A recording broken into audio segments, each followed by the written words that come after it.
Bon, cette vidéo risque d'être un petit peu longue parce que j'ai beaucoup de choses à vous montrer et sans doute certaines mises au point à faire. Je vais reprendre le vocabulaire de base que vous avez vu en 5e sur tout ce qui est prisme droit et cylindre de révolution. Alors le prisme droit, qu'est-ce qu'on appelle un prisme droit? C'est un prisme dont les bases sont des polygones. Ici, un polygone à 5 côtés. Mais je peux très bien avoir un autre polygone à 5 côtés. Je vous montre ici, d'accord? Ça fait un prisme droit. Mais je peux aussi avoir un polygone à 6 côtés. Ici, c'est un polygone à 6 côtés régulier. Je peux aussi avoir un triangle. Un triangle, c'est ni plus ni moins qu'un polygone à 3 côtés. Je peux avoir un carré. Donc là, j'ai bien un prisme droit. Puis j'ai même des prismes droits un peu particuliers. La base, c'est un carré. Mais en fait, toutes les faces sont les mêmes. C'est le cube. Le cube, c'est un prisme droit très particulier. Pour commencer, comment tracer un prisme droit, représenter un prisme droit sur votre copie? Alors ce que j'ai fait, c'est très simple, j'ai placé 5 points que j'ai reliés entre eux. Une fois que j'ai tracé mon premier pentagone, à partir de chaque sommet de mon pentagone, j'ai tracé un segment. Donc ici, vous êtes 2, 4, 6 carreaux, de 6 carreaux. Et j'ai tracé un segment de 6 carreaux à partir de chaque sommet. Le dernier, je l'ai fait en pointillé parce que c'est une arête cachée. Une fois que j'ai fait ça, j'ai obtenu 5 autres sommets que je n'ai plus eu qu'à relier. Et ça me fait exactement le même pentagone en bas et en haut. Alors une fois que ça c'est fait, je vais vous parler un petit peu en détail de ce prisme droit. Pourquoi on appelle ça un prisme droit? C'est simplement parce que le pentagone, c'est comme si on était parti du pentagone en bas et qu'on avait étiré vers le haut perpendiculairement au plan sur lequel est inscrit, au plan dans lequel est inscrit mon pentagone. Donc je monte perpendiculairement. Alors je dis pentagone, mais c'est polygone d'une manière générale. Quel est l'intérêt des prismes droits? L'intérêt principal, c'est que d'une part, les hauteurs, ce sont les arêtes qui relient deux sommets correspondants des deux bases. Et en plus, si je déplie, alors on verra les patrons plus tard, mais si je déplie mon prisme droit, toutes les faces latérales sont des rectangles. Alors ici, ce sont tous des rectangles identiques parce que, je répète, mes pentagones sont réguliers. Donc ça veut dire que les 5 côtés ont la même longueur. Ce n'est pas le cas dans ma représentation ici. Je vais avoir ce rectangle-là, DEJI, qui va être un peu plus étroit que ce rectangle-là, AEJF. Je vais vous parler maintenant du nom. Alors je passe sur le vocabulaire, les bases, les faces latérales, les arêtes, les sommets, mais c'est surtout comment on nomme un prisme droit. Ça, il faut que je vous l'explique correctement.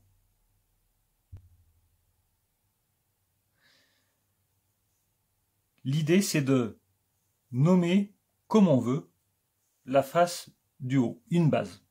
Par exemple, la base D, E, A, B, C. Alors je vous rappelle que quand on nomme un polygone, on tourne autour du polygone. Donc si je commence par D, E, après j'ai plus le choix, il faut que je continue de tourner.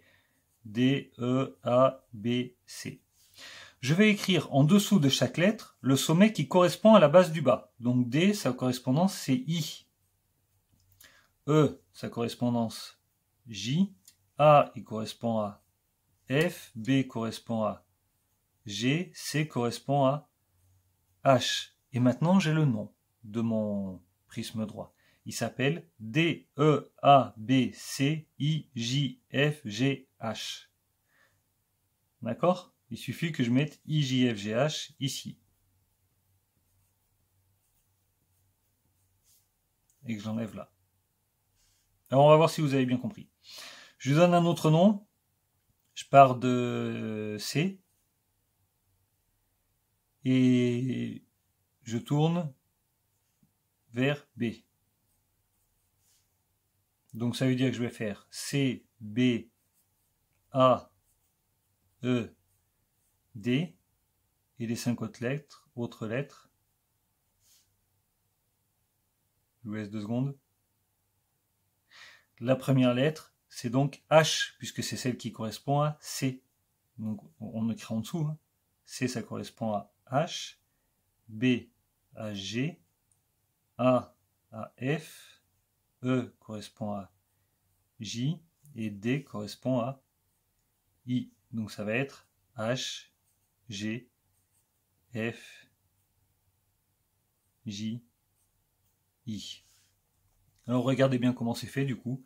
Si je l'appelle A, B, C, D, E, je ne descends pas ici, mais je descends sous le A pour continuer. F, G, H, I, J. Le volume.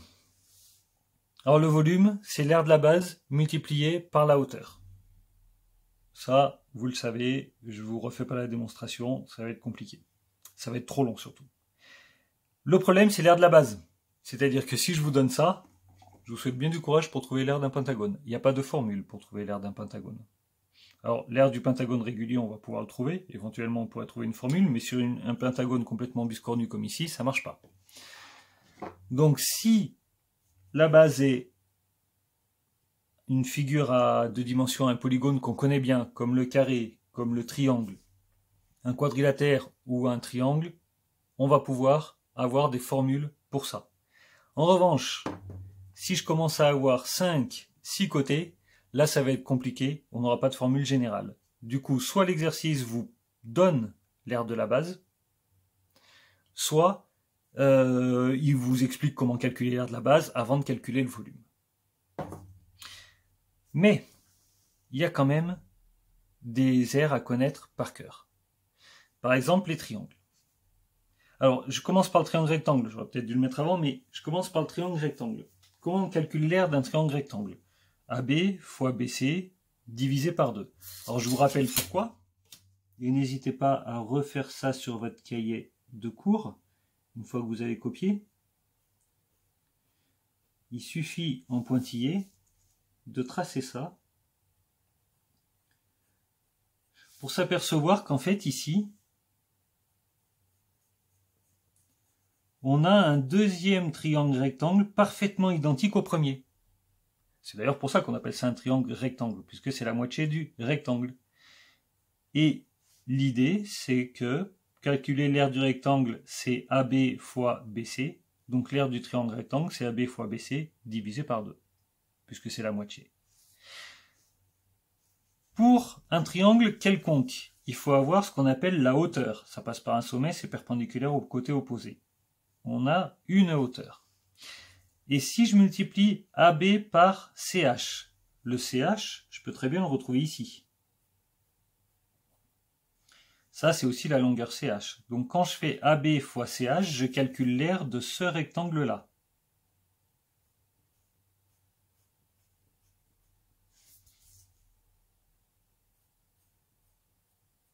Alors observons bien.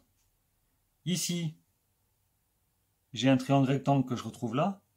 Ici, j'ai un triangle rectangle que je retrouve là. Donc l'aire AB fois CH, l'aire de ce grand rectangle, c'est le double de l'aire de mon triangle. Autrement dit, l'aire de mon triangle, c'est la moitié de l'aire du rectangle. Je calcule l'aire du rectangle, AB fois CH, et je divise par 2.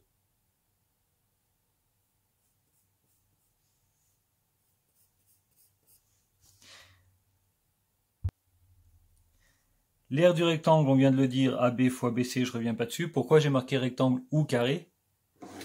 Dois-je vraiment le préciser? C'est juste parce que le carré, c'est comme si on avait un rectangle dont la longueur et la largeur sont les mêmes. Dans ces cas-là, AB est égal à BC. C'est AB fois AB. Du coup, ça marche encore. La différence, c'est qu'avec le carré, on peut se permettre des simplifications comme AB à la puissance 2, qu'on prononce AB au carré. C'est pas un hasard. Le losange. Ah, le losange, c'est un peu particulier. Le losange, il y a deux choses à remarquer. J'ai fait un losange avec 4 côtés de la même longueur, mais les diagonales d'un losange sont perpendiculaires. D'accord? Et on a aussi autre chose. On a ces longueurs-là qui sont égales. On a ces longueurs-là qui sont égales. Donc, si je procède un peu comme tout à l'heure dans le découpage du triangle, si je regarde cette partie-là, je ne prends même plus la règle pour faire les tracés. Ce triangle, en fait, il peut aller ici, et ce triangle, il peut aller ici. Donc l'aire de mon losange, c'est la même chose que l'aire de ce rectangle-là. D'accord? Bon, ici c'est un carré, mais c'est pas forcément un carré. Hein. L'aire de ce rectangle-là. Et comment je calcule l'aire de ce rectangle-là? Ben, AC multiplié par BO, puisque BO, je le retrouve aussi ici. AC multiplié par cette longueur-là qui est égale à BO. BO, c'est quoi? C'est la diagonale BD divisée par 2. Donc ça veut dire que c'est AC fois BD divisé par 2. Et ça, je peux l'écrire comme BD fois AC, le tout divisé par 2. Donc c'est le produit des diagonales divisé par 2. Le parallélogramme, encore une fois, on va procéder par découpage. Le parallélogramme, j'ai marqué BC fois AH. Alors AH, c'est ce qu'on appelle la hauteur du parallélogramme, c'est-à-dire que c'est la distance qui sépare deux côtés opposés. Je peux la retrouver ici, la hauteur, hein, éventuellement. Mais en général, on part d'un sommet, c'est juste parce que c'est plus pratique, on a déjà un nom. On part d'un sommet perpendiculaire au côté opposé, voilà. Si je découpe cette partie-là, pour la mettre ici, elle colle parfaitement. Vous vous souvenez que dans un parallélogramme, les côtés opposés sont parallèles. Ça va être parallèle à ça. Ça, c'est perpendiculaire à ça, donc ça sera aussi perpendiculaire à ça, pas de problème. Et ce côté-là est parallèle à celui-ci, j'ai vraiment les mêmes triangles. Donc si je fais BC fois cette longueur-là, ça va me donner l'aire de ce rectangle. BC fois AH, puisque cette longueur-là, c'est AH. Et l'aire de ce rectangle, c'est la même chose que l'aire de mon parallélogramme, puisqu'en fait, j'ai pris ce morceau-là que j'ai découpé et que j'ai collé là. Donc l'aire de mon parallélogramme, c'est base fois la hauteur correspondante. Ah, l'aire du trapèze, c'est un peu plus compliqué. En fait, l'aire du trapèze, on va s'aider de l'aire du parallélogramme. J'ai refait un trapèze parfaitement identique. J'ai marqué les lettres à l'envers dedans, vous allez vite comprendre pourquoi. Je prends ce même parallélogramme et je lui fais subir un demi-tour, donc je fais copier-coller, je fais subir un demi-tour à partir de ce point-là.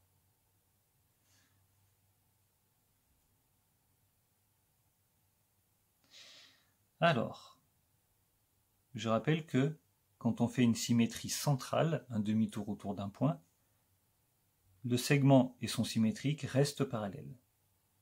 Donc j'ai bien ces deux côtés qui se superposent, d'accord, puisque j'ai fait le milieu de CD, et ce côté qui va se retrouver ici. Vous voyez que j'obtiens un parallélogramme. Les côtés opposés sont parallèles. Pour calculer l'aire de ce parallélogramme, je fais BC plus DA multiplié par la hauteur correspondante DH. BC plus AD multiplié par DH. Sauf que mon trapèze, c'est que la moitié de ce parallélogramme. Donc, il faudrait que je divise par 2. L'idée qu'il faut que vous compreniez, pourquoi j'ai passé du temps à vous expliquer ça, c'est parce que c'est pas forcément nécessaire d'apprendre par cœur toutes les formules. Essayez d'utiliser de la logique, de comprendre comment on peut les retrouver pour calculer par vous-même l'aire d'un parallélogramme, l'aire d'un trapèze, l'aire d'un losange. D'accord? Si vous arrivez à établir un lien logique pour calculer l'aire, vous n'aurez pas besoin ou moins besoin d'apprendre par cœur. Le cylindre de révolution. Alors le cylindre de révolution, c'est exactement comme un prisme droit, à la différence que la base, c'est pas un polygone, mais c'est un disque, parce qu'en général il est plein, un cercle ou un disque. Ah oui, il y a quelque chose que j'ai oublié de préciser, mais qui est valable dans les deux. La hauteur, c'est la distance qui sépare les deux bases. D'accord? Regardez bien.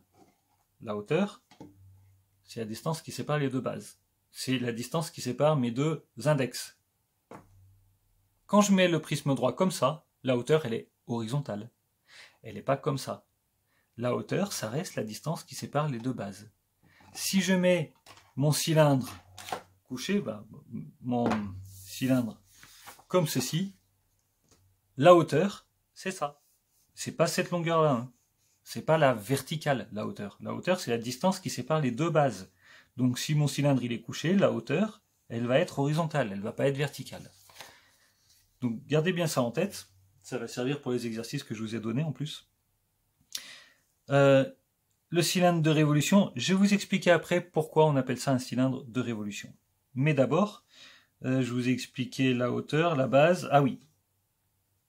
Ici, l'air, c'est un disque. Donc contrairement au prisme droit où on a plein de figures différentes pour les bases, ici c'est toujours la même, c'est un disque. Ça veut dire que comme l'aire du disque c'est pi r carré, pi fois rayon, donc ici ça va être pi fois OA au carré, le volume c'est pi r carré fois la hauteur. Alors je vous ai mis deux formules, pi fois rayon fois hauteur, ou pi r carré fois h, la hauteur. Je vais essayer de vous expliquer pourquoi on appelle ça un cylindre de révolution. Alors, rien tel qu'une petite animation GeoGebra.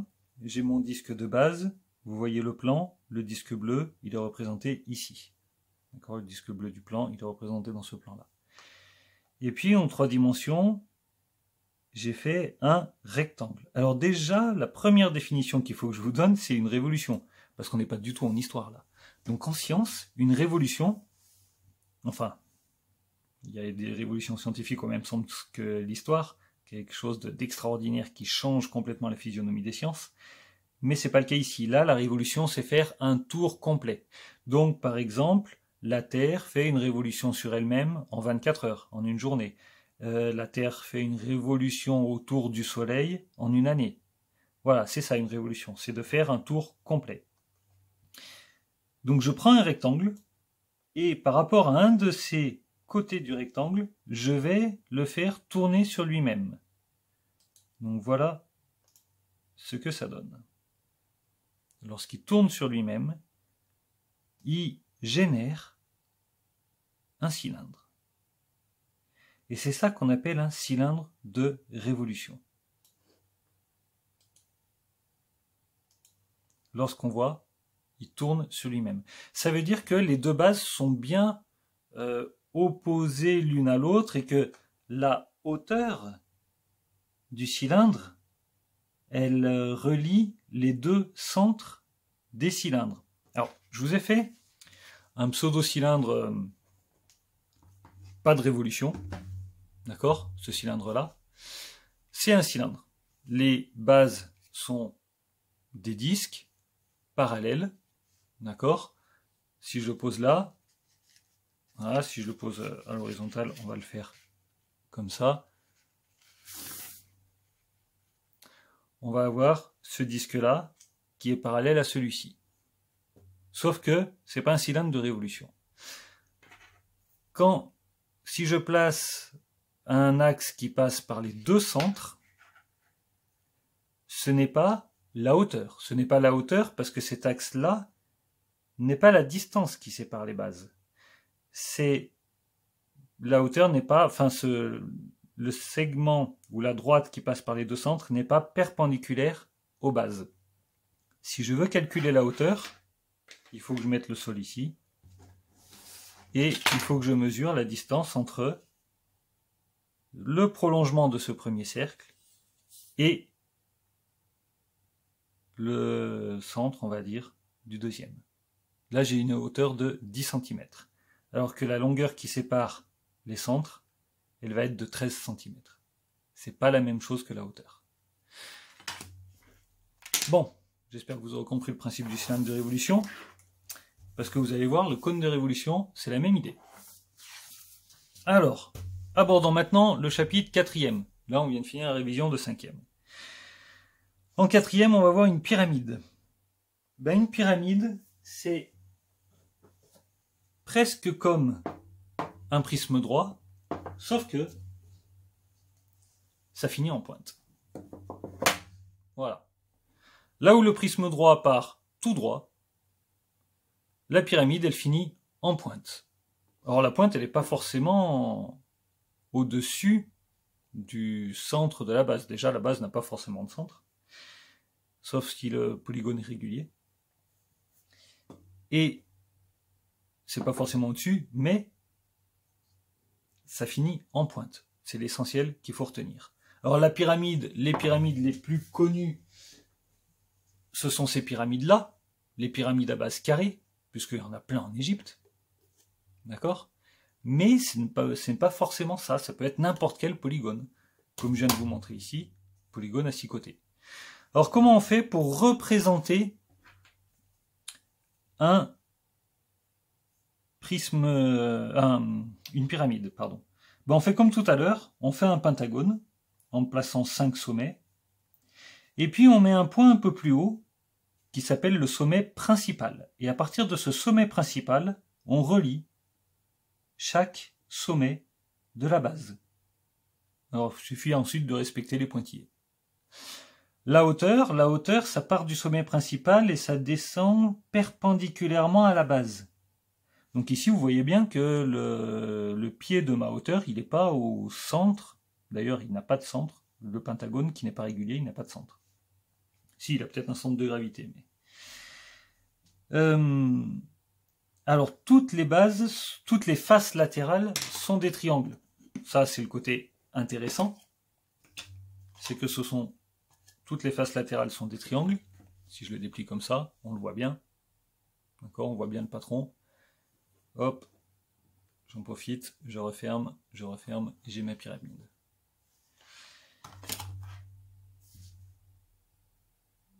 Et c'est à peu près tout ce que j'ai à vous dire pour le moment.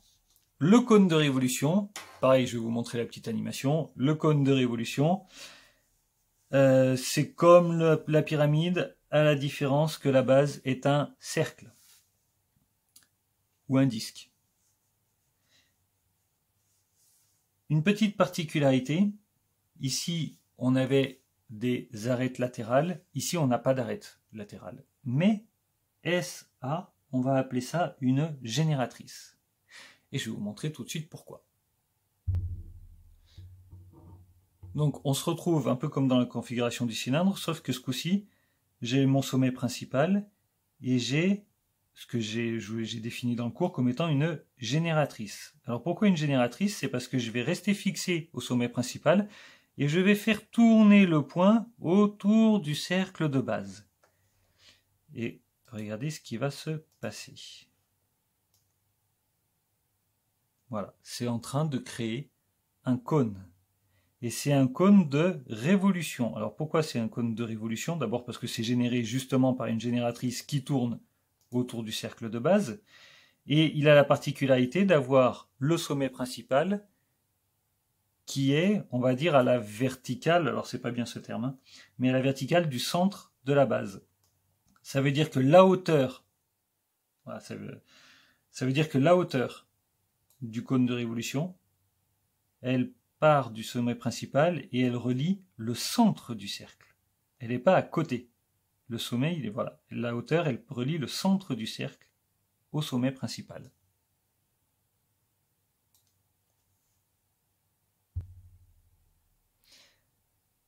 Si j'ai le temps, je vous fais une petite vidéo bonus où je transfère de la semoule pour vous expliquer pourquoi le volume du cône et de la pyramide, c'est 1/3 du volume du prisme droit. Regardez bien, si je regarde ce prisme droit et cette pyramide, les bases sont identiques, d'accord, se superposent très bien. Les hauteurs sont les mêmes, parfaitement identiques. Le volume, c'est l'aire de la base fois la hauteur. Ce volume-là, c'est la même chose, divisé par 3. C'est-à-dire que, divisé par 3, c'est-à-dire que la pyramide, c'est un tiers du prisme droit correspondant. Pareil pour le cône et le cylindre de révolution. Alors, dans la vidéo bonus, je vous démontrerai pas, mais je vous ferai une petite expérience où on visualise que ça fait à peu près 3. C'est pas parfaitement scientifique, mais c'est visuel et c'est assez sympa.